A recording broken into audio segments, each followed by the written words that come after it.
Hey everybody, welcome to another lecture video. This is the last of the chapters that we're doing this semester, chapter 22 on photosynthesis. So we're going to take a look at the structure and layout of the chloroplast, which is akin to the mitochondria in that it is the site of photosynthesis, where the mitochondria is the site of ATP production. We're going to look at the two photosystems and the electron transport that takes place inside the chloroplasts. One of those photosystems does one job, making ATP and reducing NADPH, or creating NADPH by reducing NADP. And then the other photosystem actually splits the water and provides the electrons and makes oxygen. We're going to look at the way that those two are coupled together to make ATP. We'll look at some of the other organisms that don't use water as electron sources and don't produce oxygen. We'll talk about the the anabolism of plants in terms of their building up carbon dioxide, taking carbon dioxide from the atmosphere and making sugars, building up their cellulose and their amylose. And we'll see how that process differs in tropical plants. So photosynthesis essentially is the reverse of what we do in our electron transport. Our electron transport takes carbon dioxide, that takes sugars and oxygen, and creates water and CO2. And so photosynthesis is, as far as the net equation goes, the exact opposite of that. In actual reactions, it is not the opposite. There are two processes. There's what we call the light reactions, and then there's the dark reactions. The ones that are called the dark reactions don't have to happen in the dark. They just don't need the light source to provide the energy. The light reactions are where that energy, though, comes from.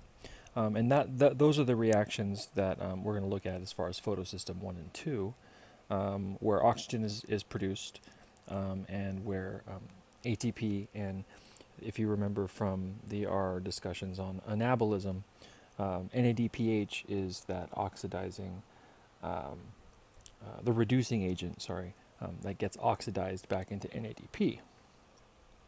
So it's the source of hydrogens. Oops. Now, as far as where these take place, there are bodies within the plant cells called chloroplasts.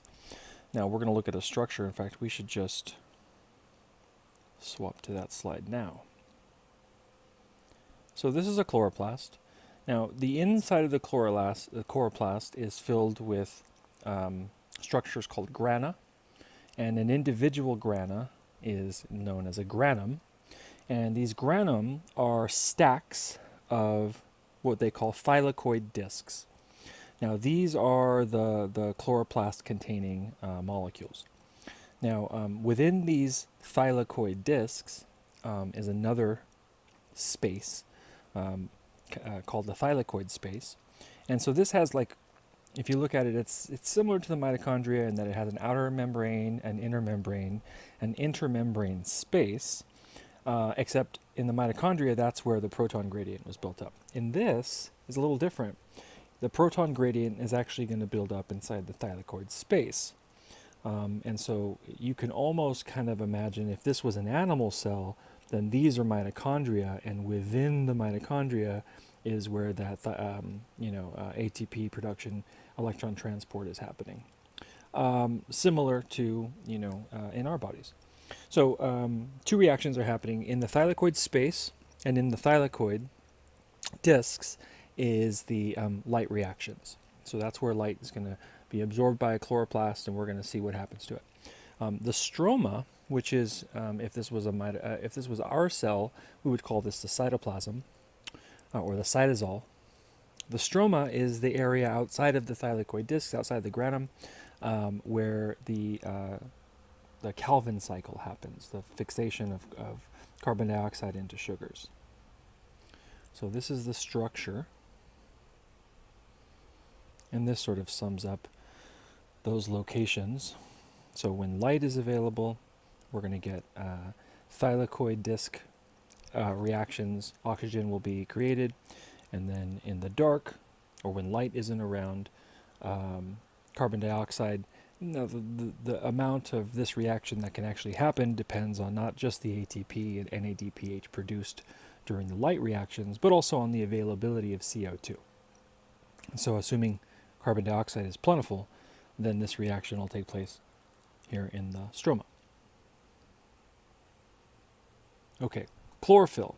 Now these are pigment molecules, essentially, that absorb light. Now there are two types of chlorophyll that we're going to look at, chlorophyll A and chlorophyll B. We'll look at the subtle differences in their structures. These differences, by the way, though, are going to be the difference between absorbing light of one wavelength versus light of another. Early plants and bacteria don't have both of these chlorophyll. They only had chlorophyll A. Chlorophyll B came around a little later. But all plants and green trees and whatnot have chlorophyll B. Prokaryotes, as I mentioned, bacteria only have chlorophyll A. And then there are others like cyanobacteria and bacterial chlorophylls. Cyanobacteria have bacterial chlorophylls, which are analogous to our chlorophylls, to chlorophyll A.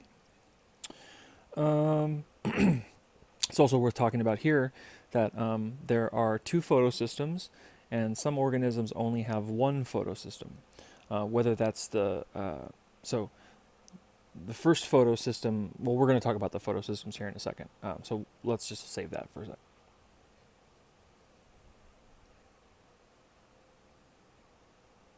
Let's look at chlorophyll.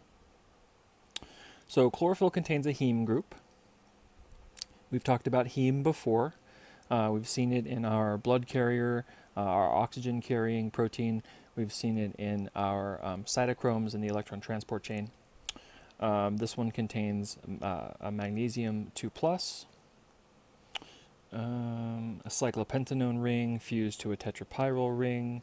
There's a phytol group. This is how it gets attached actually to the rest of the membrane. We're going to take a look at all of these right here. So this is chlorophyll A, chlorophyll B, and bacterial chlorophyll. So the differences are going to be on this Y group right here. Chlorophyll A, there's a methyl. Chlorophyll B has an aldehyde group, and chlorophyll, bacterial chlorophyll, also has a methyl. The highlighted bond is saturated. So the difference being that in bacterial chlorophyll that there's no double bond here. Okay, so that's the difference between the different chlorophylls. Here's the phytol group. This is where it gets attached to the thylakoid membrane. Now there are lots of chlorophyll within these thylakoid discs. Let's talk a little bit about where in the spectrum each of these chlorophyll actually absorb. So the light that plants want is obviously not green, because green is the one that's bounced off of plants and comes back and hits our eye. So does not want green light. Chlorophyll A, chlorophyll B, respectively 600 to 700 nanometers, and then 400 to 500 nanometers. So red light and blue light. There are other pigments called accessory pigments that basically expand the region of light energy that will be useful to the plant. If you don't remember much from wavelength from Gen Chem or physics, just remember that the wavelength is inversely proportional to the energy, or also the frequency. So when we talk about the longest wavelength of light that a plant can use, that's the minimum energy that a light is carrying, because a longer wavelength has less energy. So, so in the early days, as I mentioned, there was only chlorophyll A, and some bacteria can still only use chlorophyll A. That gives them absorption in this range here, so in the red area. And so, so you can see about 620 to about, or 605, 610, something about 700 is red. Plants can only use the region here in green, and so you can see chlorophyll A does have some absorption within that region. It also has some absorption over here in the blue region, but it is not within the realm of useful. So when chlorophyll B was introduced in later plants, you can see that it, just by having slightly structural changes, less absorptive in the red region, but now within that range in the blue region. So chlorophyll A and B together mean that a plant can use a lot more of the light spectrum. Now, let's look at the way that these are organized. So lots of different chlorophylls. They're all bound to proteins, and these proteins are part of one of two photosystems. So there's two photosystems.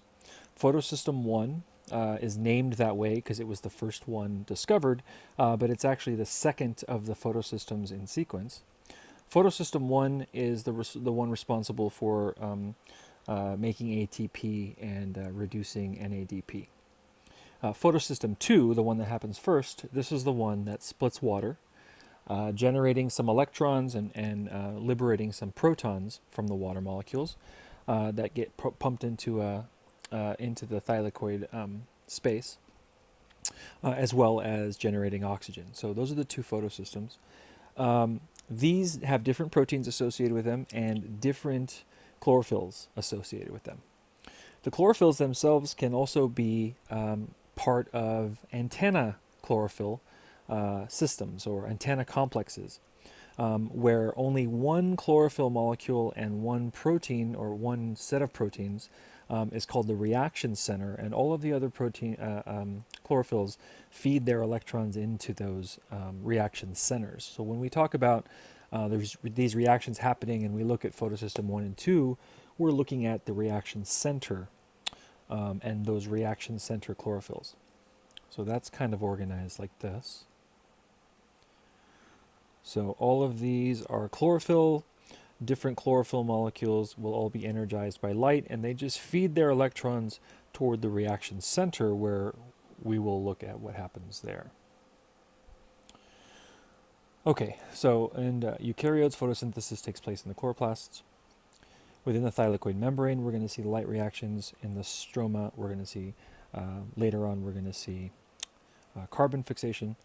And this is kind of like where in glycolysis and in electron transport, well, not electron transport, citric acid cycle, it was roughly, there was a lot of free energy being released. It was exergonic, right? It was a negative delta G.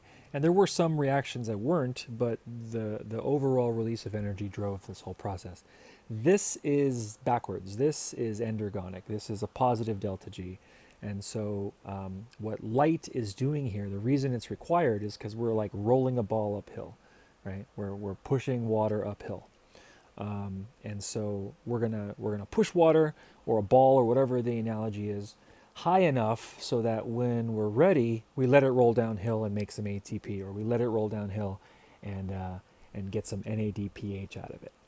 So this is a process that requires light because it is an otherwise non-spontaneous reaction. So chloroplasts contain chlorophyll. Chlorophyll has a tetrapyrrole ring. I don't think we looked at that yet. Let's take a look at that, I think. Differences in the different chlorophylls allow them to absorb different wavelengths of light than if there was only one chlorophyll type used. Maybe we're not going to see a structure. We are going to see a structure, just not the second. Okay. Big picture items in the light reactions. Water is oxidized to oxygen, molecular oxygen, and NADP is reduced to NADPH. So photophosphorylation, which is not something that we've talked about. We've talked about substrate level and we've talked about oxidative. Photophosphorylation is this process in which we get NADP to NADPH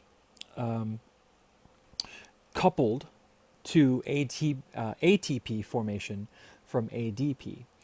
again, driven by light energy, and that's where the photo comes in. So we're going to use NADP as the oxidizing agent.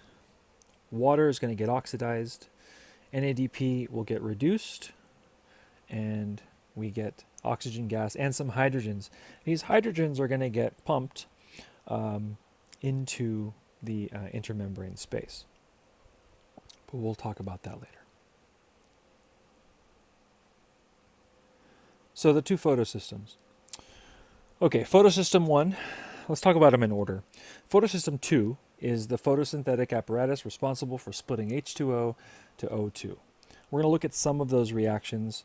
There are parts where your book just says the reaction is catalyzed or mediated by proteins in the complex. Photosystem 1 is the apparatus responsible for making NADPH. Both photosystems carry out redox reactions. Both photosystems interact with each other via an electron transport chain. And so we're going to get to see a picture of that here.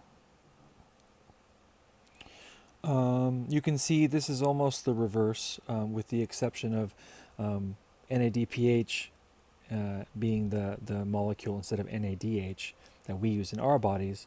It's just like the reverse of electron transport, right? We needed NADH and oxygen in order to get water and regenerate NAD+. And so this is just showing that that's the reverse.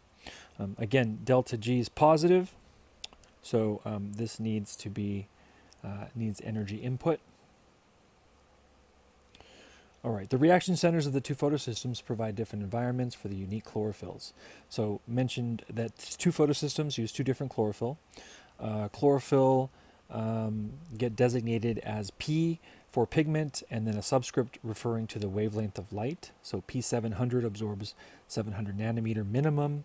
680, P680 needs at least 680 nanometers minimum to initiate.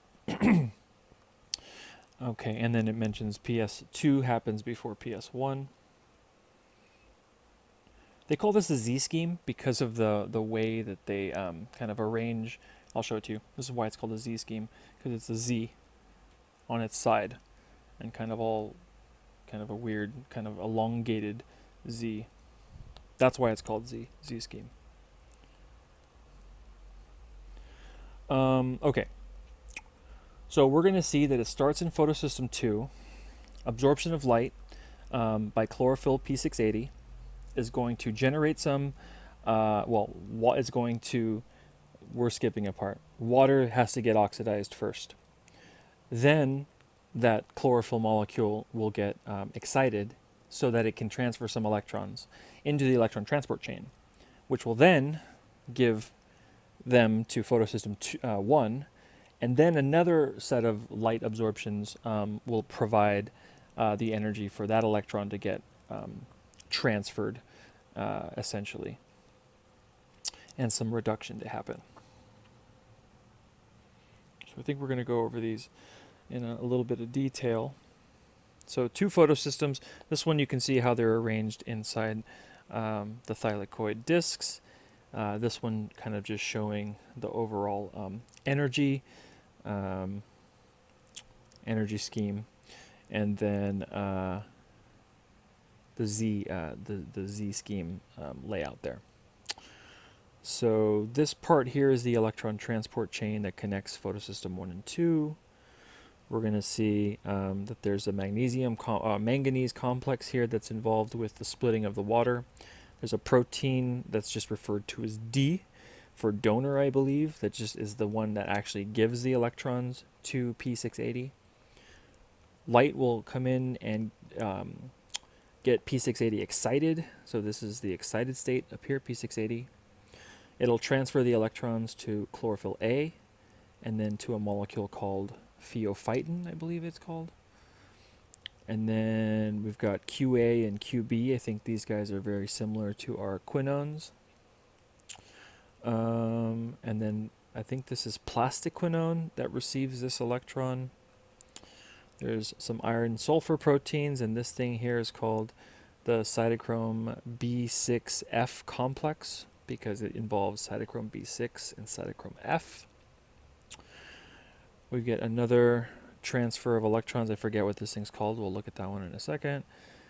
Transfers to this photosystem 1, and chlorophyll here will get excited to an excited form of P700, and then a few more electron transfers between a few different members of this. We're going to look at all those guys too. Ultimately, to give electrons to these two proteins, where an FADH will oxidize to an FAD, providing the hydrogen for the reduction of NADP. So then there's a few things that happened here as well. So water's taken up from the stroma, and the hydrogens that get released from this complex, right? So this complex here, the hydrogens, so let's see. My bad. They don't yet, these guys aren't taken up from the stroma.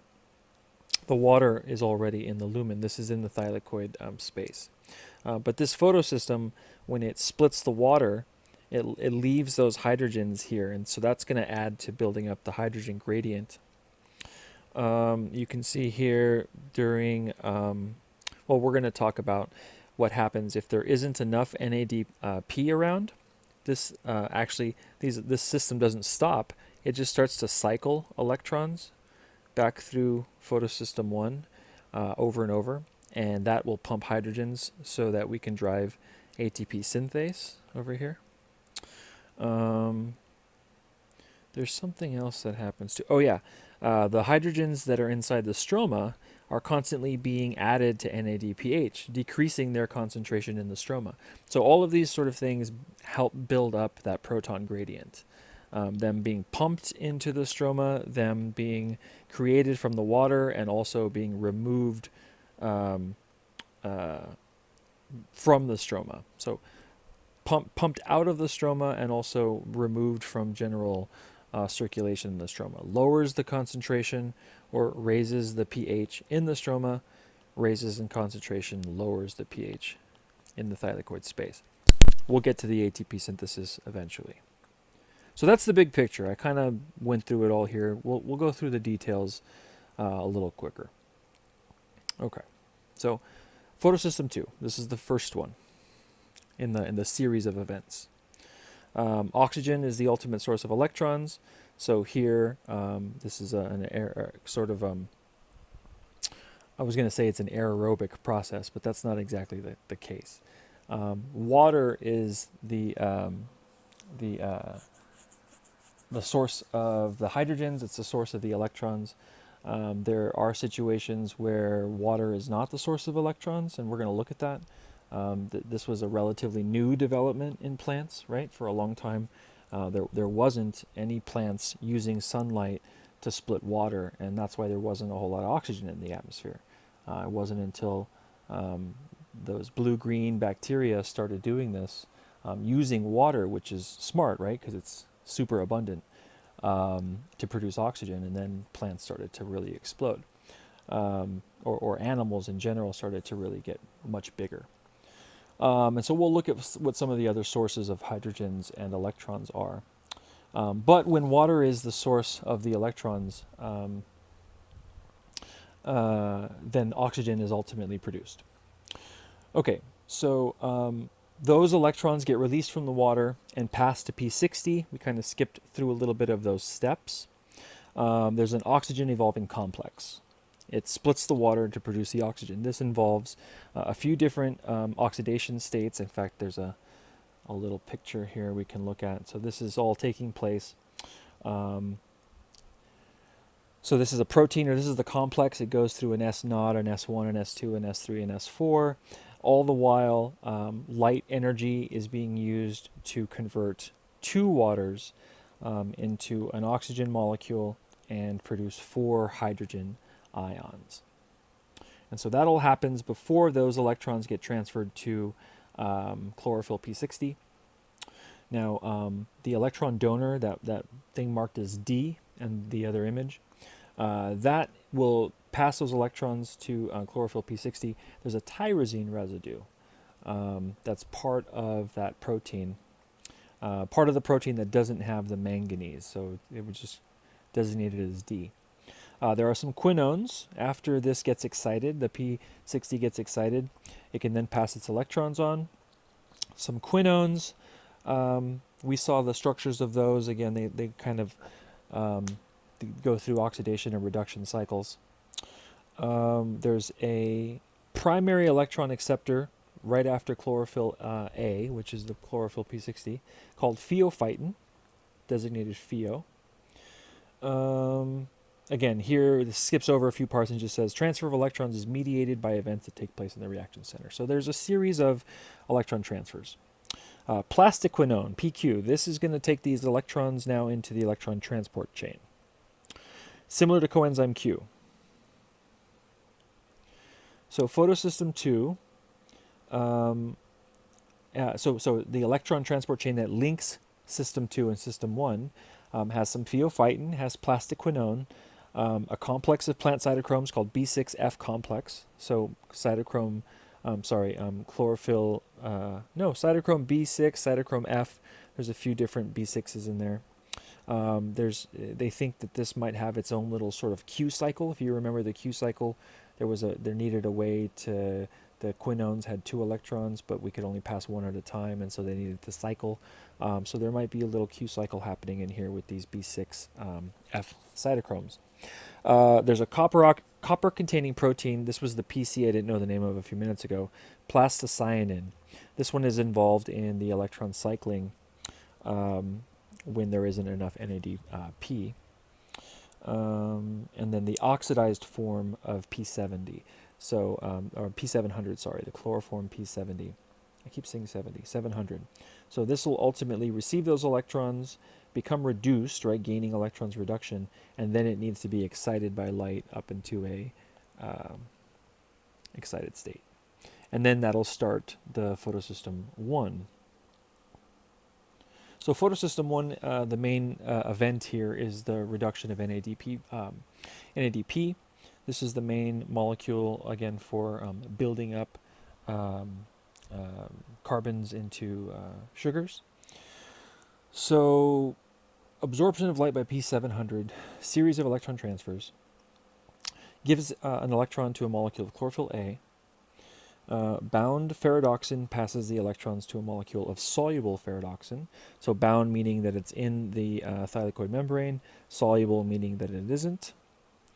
The soluble ferredoxin reduces ferredoxin NADP reductase, an FAD-containing enzyme whose FAD portion reduces the NADP to NADPH. So that is the overall reaction here. Or this is the first step, and then this is the net. We already saw this one.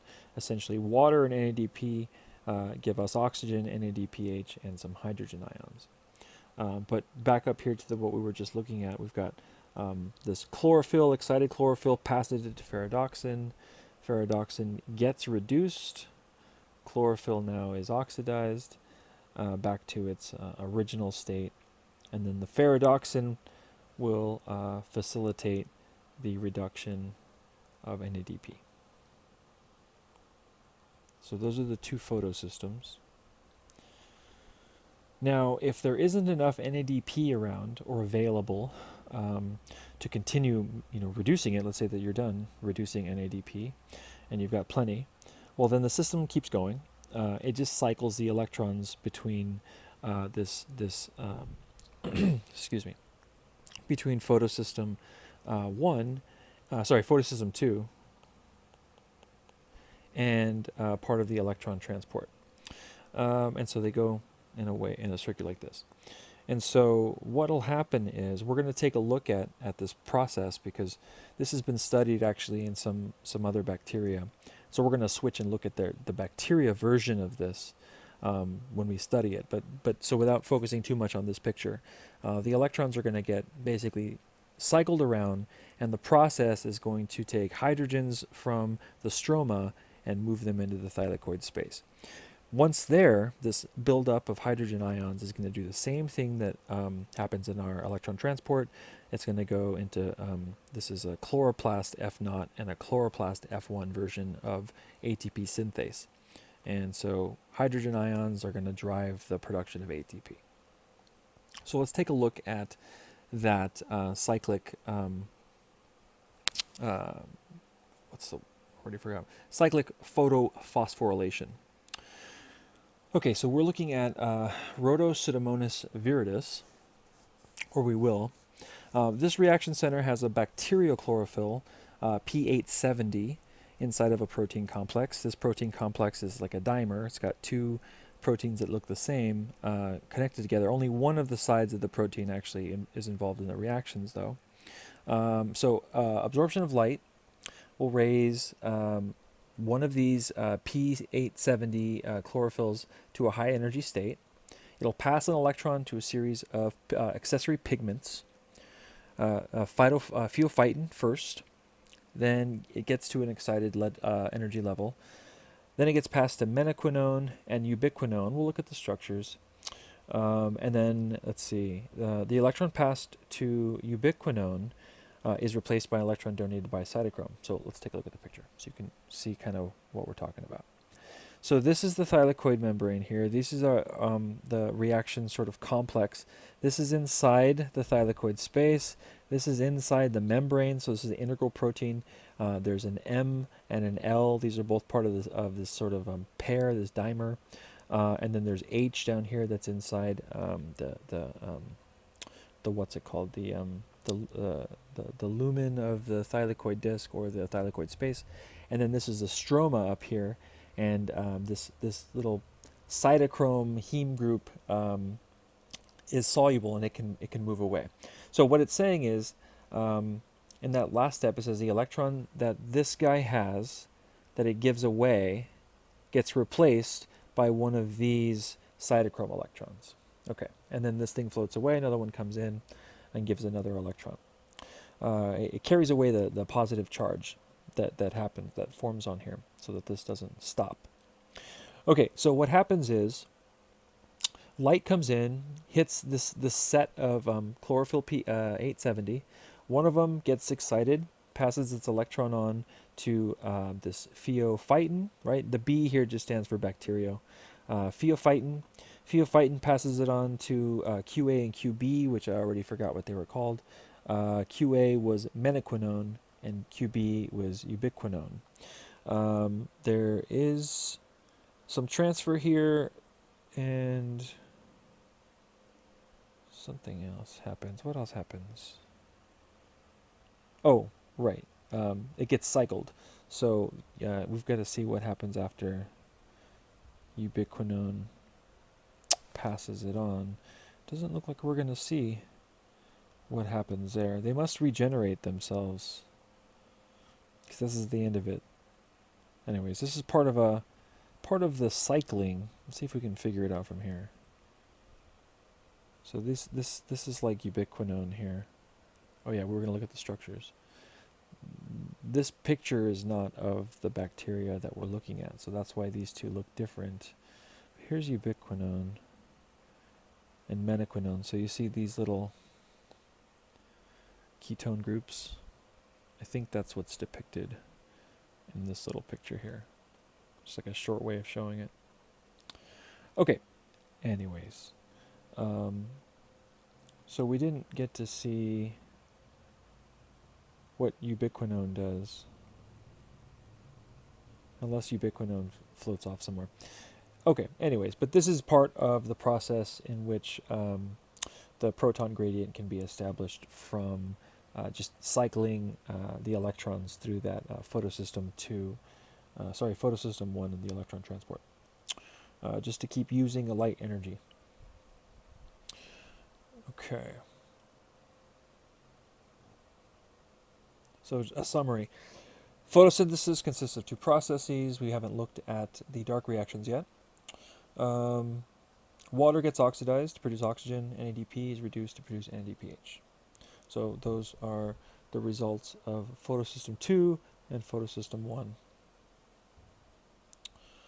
The path of electrons goes from water to the reaction center of photosystem II, to the electron transport chain, then to the reaction center of photosystem I, and then to NADP.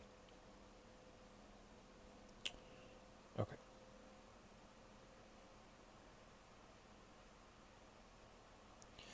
Now, plants can actually make ATP in the absence of light if we were to provide them with a proton gradient. So this is how we know that they can actually, that they're using a similar process of that kind of found in the mitochondria. They've done this. They've taken pieces of chloroplasts and they've given them plenty of ADP and plenty of inorganic phosphate and established a pH gradient for them, and they will see ATP synthase work.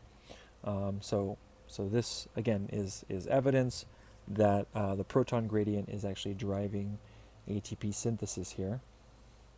We talked about this a little bit. The oxidation of water releases hydrogen ion into the thylakoid space. Electron transport creates a proton gradient by involving PQ and cytochromes.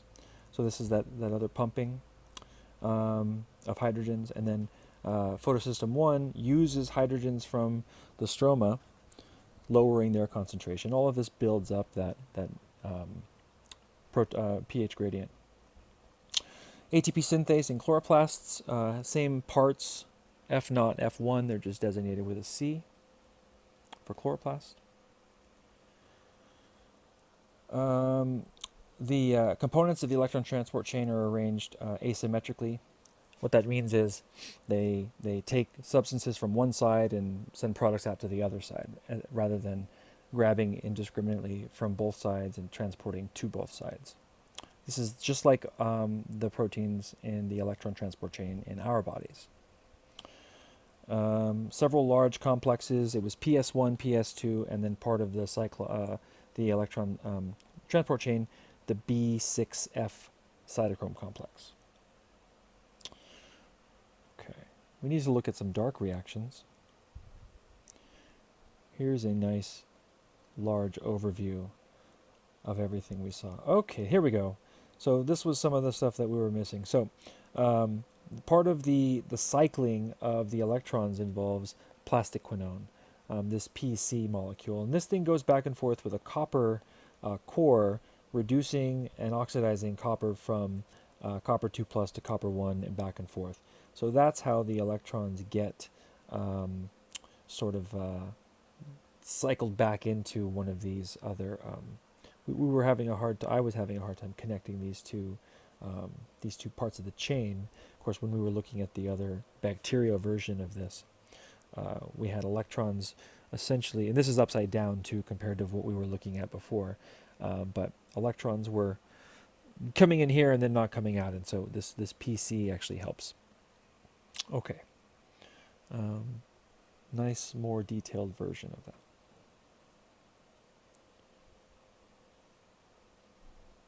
When they were talking about bound ferredoxin and unbound ferredoxin, here's the ferredoxin zone.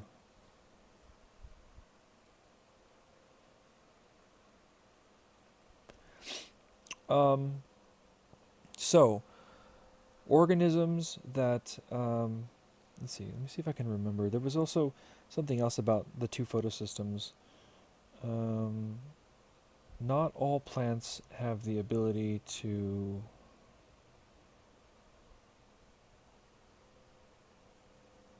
split water. So plants do have the ability to do photosystem 1, which is use light. I mean, organisms can use light to basically reduce NADP.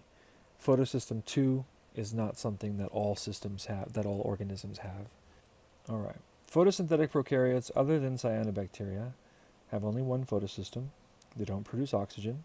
We were just talking about how photosystem 2 splits water. Anaerobic photosynthesis is a means for organisms to use solar energy to get food and energy, but it's not as efficient as photosynthesis linked to oxygen. but it appears to be evolutionary. So it was an evolutionary advantage to be able to use water. So before that, you couldn't use water and you didn't get as much energy from it. Heterotrophs. These are light energy is absorbed by the chlorophyll, can be trapped in the form of ATP and NADPH. Autotroph, different from heterotroph. The ultimate source of electrons are not from water, but something that's more easily oxidized. So this could be H2S, H2S2O3, succinic acid. These would probably generate sulfur gas as opposed to oxygen gas or even sulfuric acid or something like that, hydrogen or dihydrogen sulfate, dihydrogen sulfite, probably sulfur gas though. Possible H acceptors, so if they need to give their hydrogens to someone,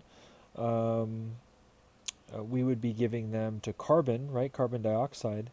They don't have to give them to carbon dioxide. They could give them to these nitrogen compounds, nitrate or nitrite, and produce ammonia. So rather than making actually carbohydrates, they would make ammonia. And some bacteria do this, right? In fact, there are bacteria associated with the roots of your plants.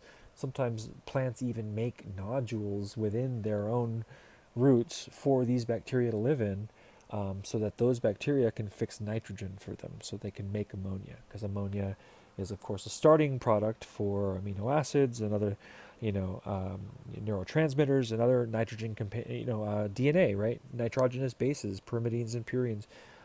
Plants need those too, and so nitrogen sources like ammonia, and just tying it together, there are bacteria that actually fix nitrogen and they live in anaerobic conditions. Okay, so other sources of electrons, other acceptors of hydrogen. Two possible electron transfer pathways in a photosynthetic anaerobe. There's the cyclic photophosphorylation. So light energy comes in, excited electron gets transferred through the series, returns to, I would imagine, some kind of acceptor, producing ATP. So that's one way. Another way is the non-cyclic way, in which ATP is also produced and NADPH is formed. So what this isn't showing on one of these, the cyclic photophosphorylation, man, I can't say that. What it's not showing there is who's actually accepting those hydrogens, because we see X here. Of course, this could be like H2S, right? Then this would be sulfur gas, and these would be the hydrogens. But where are they going? It's not really showing where those end up, unless they're just being built up to provide ATP. That must be it. So these guys are being pumped into a proton, into an intermembrane space. There we go. If that's not the case and you don't want to just make ATP, well, then you can go another route where you actually give those hydrogens back to a reducing molecule, or you make a reducing molecule that you can use later. So that's for anaerobic bacteria.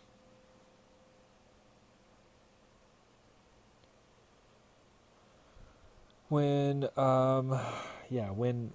organisms finally started being able to use water, that's when all of the oxygen on our planet finally got produced. And so this was done by cyanobacteria, formerly blue-green bacteria, known as blue-green bacteria.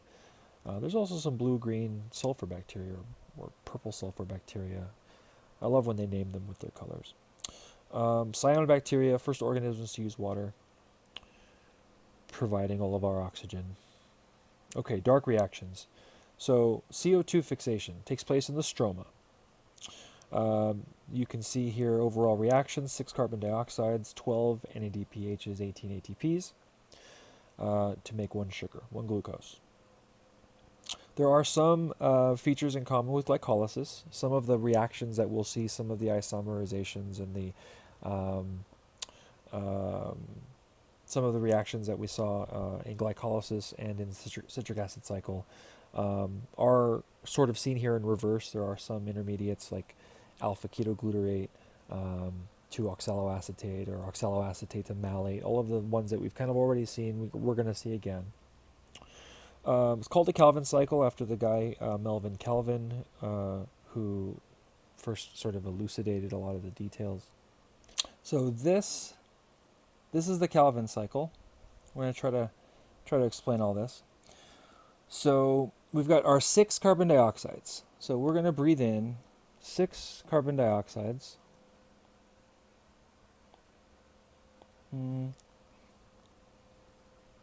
we go. So here's our carbon dioxides. So it's going to take 6 molecules of ribulose 1,5-bisphosphate and 6 carbon dioxides to react together, okay, with this enzyme. Instead of forming a 6-carbon molecule, it's going to actually split in half. So adding 1 carbon dioxide to this ribulose will create 2 phosphoglycerates. 3-phosphoglycerates. That's the name of the molecule, 3-phosphoglycerate. You might remember that from glycolysis. So we did that 6 times though. So now we have 12 3-phosphoglycerates. Those all get reacted with phosphoglycerate kinase to form 1,3-bisphosphoglycerate. Now we have 12 of them, okay? Now those are going to start to use the NADPHs. We're going to turn the 12 1,3-bisphosphoglycerates into 12 glyceraldehyde 3-phosphates. So out of those 12 glyceraldehyde 3-phosphates, 5 of them are going to go undergo a isomerase. So 5 of those glyceraldehyde 3-phosphates are going to get turned into dihydroxyacetone phosphate. Okay. 3 of those dihydroxyacetone phosphates, actually, let me back up here. The reason that we turned some of those glyceraldehyde 3-phosphates into dihydroxyacetone phosphates is because the rest of those, right, 5 of them went into this dihydroxyacetone phosphate. So the rest, 7, go this pathway. Of those 7, 3 of them are going to react with the 5 molecules of dihydroxyacetone phosphate that we just made. My bad. We made 5 dihydroxyacetone phosphates. 2 of those don't participate in this reaction. 3 of them do. And so 3 dihydroxyacetone phosphates and 3 glyceraldehyde 3-phosphates react together, they condense together to form our 6-carbon molecule. 3 of them. Okay? So we have 3 of these. 3 fructose 1,6-bisphosphates. So then we take these 3 fructose 1,6-bisphosphates and we convert all 3 of them into fructose 6-phosphate. Fructose 6-phosphate. So we have 3 of those. Out of those 3, only 1 of them gets turned into glucose 6-phosphate and ultimately into a glucose. So out of those 12 initial glyceraldehydes, essentially only 2 of those, one as a glyceraldehyde 3-phosphate and one as a dihydroxyacetone phosphate, were combined together to make a glucose. The rest of those are all used to regenerate the original 5 or 6 ribulose 1,5-bisphosphates. So let's take a look at those. So let's jump back now.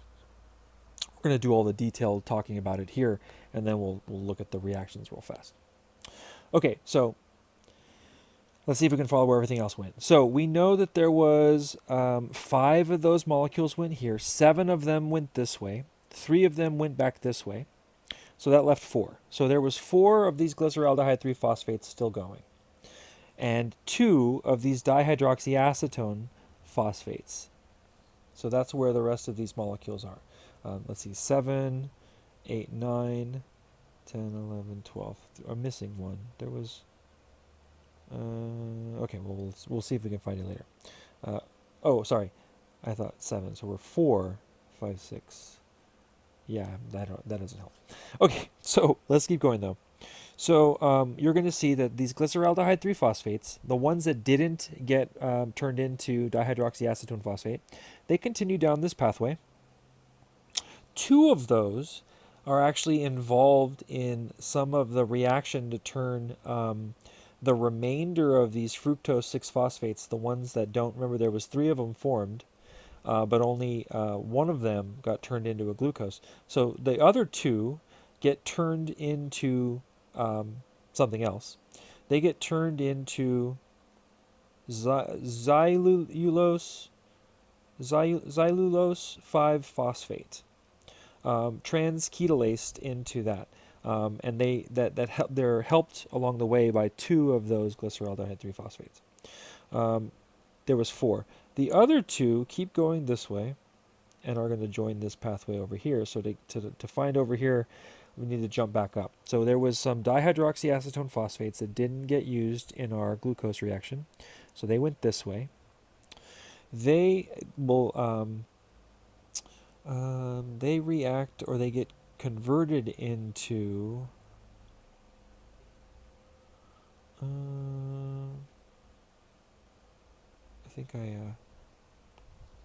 think I combined too many arrows here. Let's see. Yeah, so my bad. So the dihydroxyacetone phosphates that come this way, they're just going to go down here. The rest of this molecule here, this happened. Where are we to find those guys? So those molecules that participated in this transketolase, they then went back up here, all the way up here, as this guy, erythrose 4-phosphate. So the glyceraldehyde 3-phosphate that went down this pathway and participated in this reaction 9 here, left as a erythrose 4-phosphate. Erythrose 4-phosphate then gets converted via aldolase, as does the 2 dihydroxyacetone phosphates that came this way, into, or actually it looks like they combined together. This is a 4-carbon molecule, this is a 3-carbon molecule, and this is a 7-carbon molecule. So they get added together as cetaheptulose 1,7-bisphosphate. That gets converted into cetaheptulose 7-phosphate, and then that goes over here. Let's see how many molecules of those we have. It looks like we have 2 of those at this point going this way, but we also have 2 molecules of glyceraldehyde 3-phosphate that went this way. Yeah, I can't follow this table very well. Suffice to say, there's a lot of reactions happening here. This thing gets broken in half. So watch, there's a 1, 2, 3, 4, 5, 6, 7 carbons here. We know that there's some glyceraldehyde 3-phosphates that are still making their way all the way down here. Those have 3 carbons. 7 and 3 would be 10, right? Somehow they get split in half into these guys. 1, 2, 3, 4, 5 carbons. 1, 2, 3, 4, 5 carbons. One of those is ready to go to be turned into a ribulose 5-phosphate. The other one, one of them is already a ribulose 5-phosphate. A ribose 5-phosphate. The other one is a xylulose, and so it needs to undergo another couple of reactions. So that's what happens. This pathway down here condenses with this pathway down here to add these guys into a big molecule, which gets cut in half to make these 2 5-carbon molecules, which both get converted into ribulose 5-phosphate so that they can be around for this whole process. So out of all of those molecules, out of the, 12 molecules of ribulose 1,5, out of the 12 molecules of glyceraldehyde 3-phosphate, 10 of them get recycled to give us back our starting products, and 2 of them get made into a sugar. Okay. So you can go through the details of this if you'd like. I think we've got the big picture though. So this gets us to our glyceraldehyde 3-phosphate. product can be used for the production of the 6-carbon sugar or used in the regeneration of the ribulose 1-bisphosphate. Requires NADPH rather than NADH. They're referring to gluconeogenesis, which we didn't look at those reactions.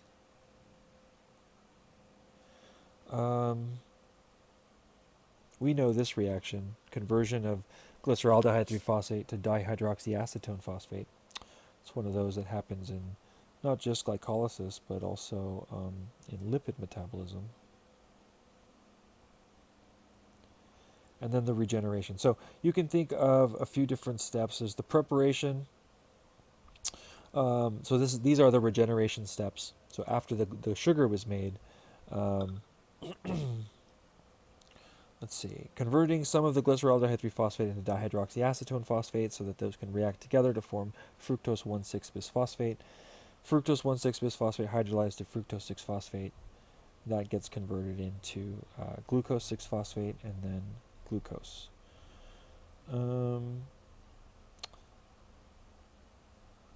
Types of reactions that happen, there's some reshuffling reactions. So these are moving some of the groups around.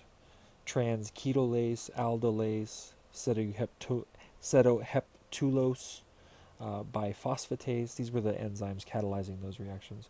Some isomerizations also happened. And some phosphorylations happened. Okay. Very complicated reaction cycle for the Calvin cycle. Net reaction, though, is that 6 CO2s get turned into a glucose.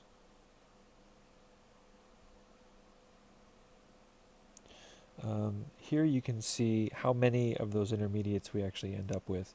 So again, talking about the how many carbons they have in parentheses, so 6 1-carbon molecules, 6 5-carbon molecules to make 12 3-carbon molecules, and you can follow that all the way down till we get to the this top part here is making the sugar, right? We end up with a 1 6-carbon molecule, and then this part is the regeneration of the starting materials. So this takes place in the again in the stroma. It's catalyzed by an enzyme called rubisco. This is what actually makes the 3-phosphoglycerate molecules. It takes that starting material and adds the carbon dioxide. Okay.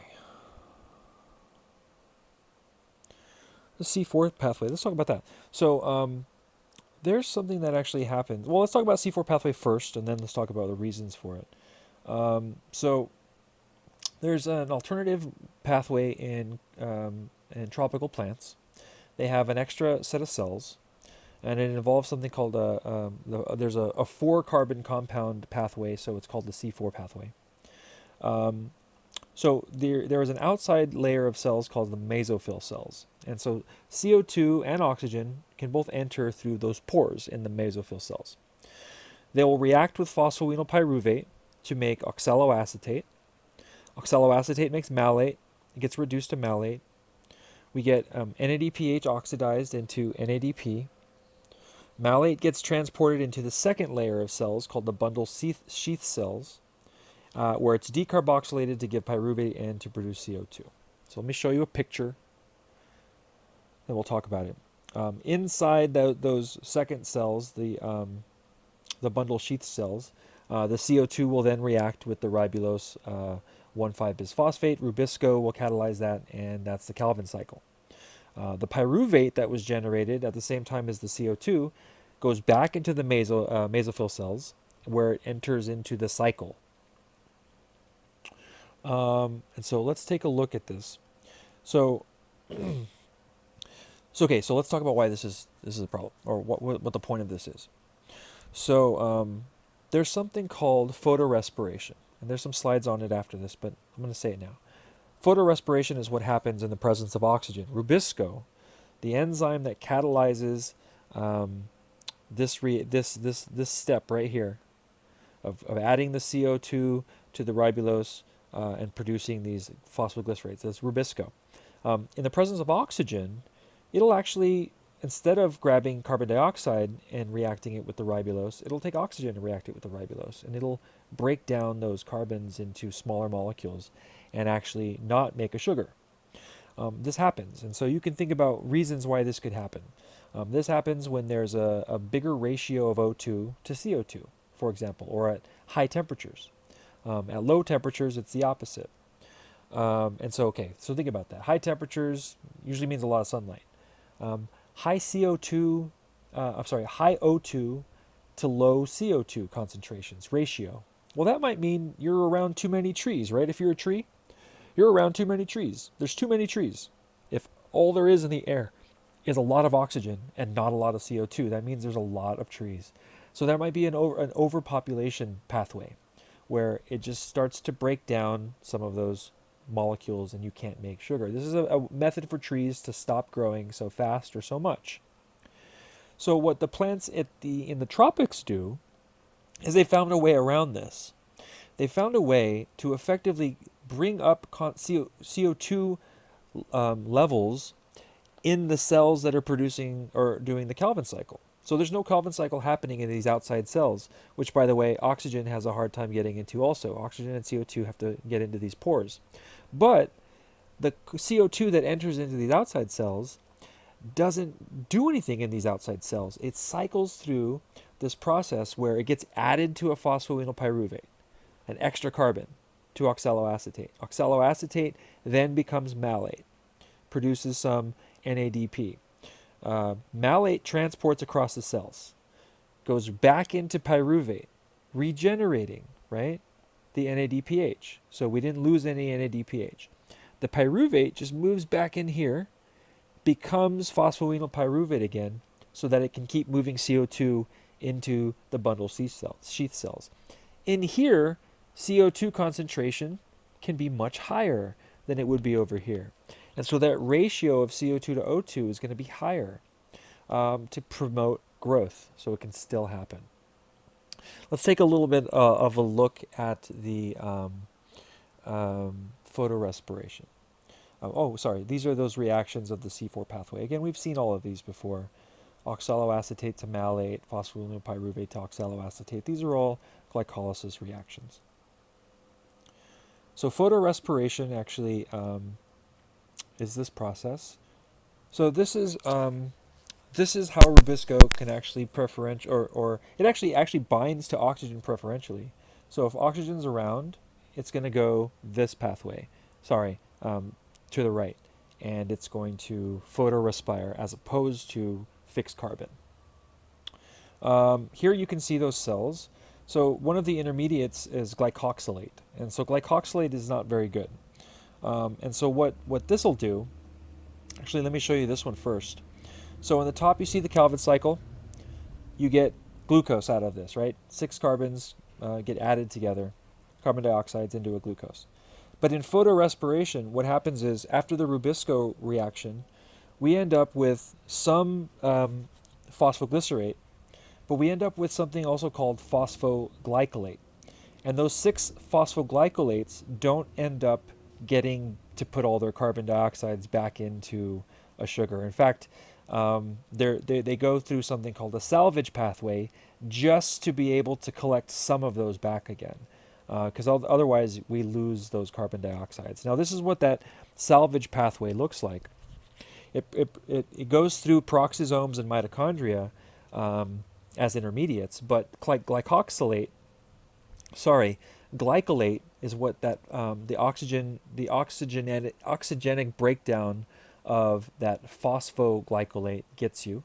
The glycolate gets transported into the peroxisomes where it gets turned into glycine, to a mitochondria where glycines can combine with carbon dioxide and serine, or get broken into carbon dioxide and serine.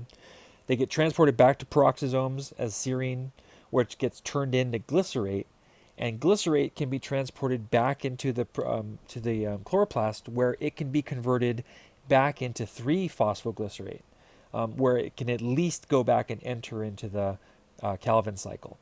Otherwise, we would have, remember, this reaction is supposed to produce 12 molecules of 3 phosphoglycerate.